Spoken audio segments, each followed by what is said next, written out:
Assalamualaikum warahmatullahi wabarakatuh. Perkenalkan, nama saya Rina Marlina. Saya dari S1 Manajemen. Akan melanjutkan personal branding pribadi tentang menjelaskan pembangunan berkelanjutan dan ekonomi hijau.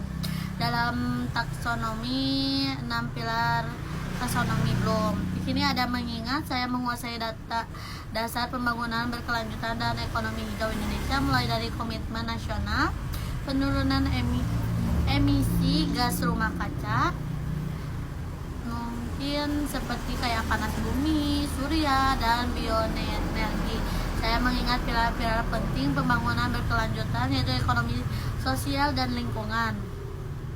Di sini juga ada beberapa kerangka sustainable, SDGs, serta regulasi terkait pajak karbon dan bursa karbon. Fondasi ini membantu saya berbasis berpikir data lingkungan global dan komitmen transaksi energi nasional. Lanjut, ada memahami. Saya memahami bahwa pembangunan berkelanjutan dan ekonomi hijau ini bukan sekedar tren lingkungan, melainkan keharusan strategis untuk mencegah krisis iklim sekaligus sumber pertumbuhan ekonomi baru, yaitu green growth. Saya juga memahami konsep siklus hidup produk, prinsip ekonomi sirkulasi, serta dilema transaksi antar pertumbuhan industri ekstraktif dan pelestarian ekosistem. Pemahaman ini juga membentuk branding saya sebagai analis ekonomi yang melihat berkelanjutan lingkungan dan profitabilitas bisnis sebagai dua hal yang harus berjalan beriringan. Lanjut, mungkin ya di sini ada menerapkan, di mana secara praktis saya menerapkan prinsip-prinsip ekonomi hijau dan keberlanjutan dalam praktis bisnis dan manajerial dengan menerapkan praktis efisiensi energi, pengurangan limbah, dan pemanfaatan bahan baku ramah lingkungan dalam operasional bisnis.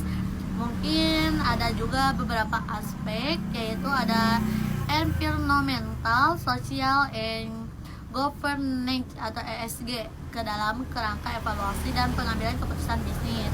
Ada juga menyusun program tanggung jawab sosial perusahaan atau CSR yang memberdayakan lingkungan dan kemandirian masyarakat sekitar. Mungkin lanjut di level selanjutnya, itu menganalisis. Saya mampu menganalisis jejak karbon atau carbon footprint dari suatu rantai pasok industri, mengkaji kelayak finansial dan lingkungan dari proyek energi terbaru, serta membandingkan daya saing industri nasional dalam standar produk hijau global. Saya juga membedah hambatan regulasi dan pendanaan transaksi hijau, serta menganalisis resiko iklim, fisik maupun transaksi terhadap stabilitas bisnis dan portofolio investasi.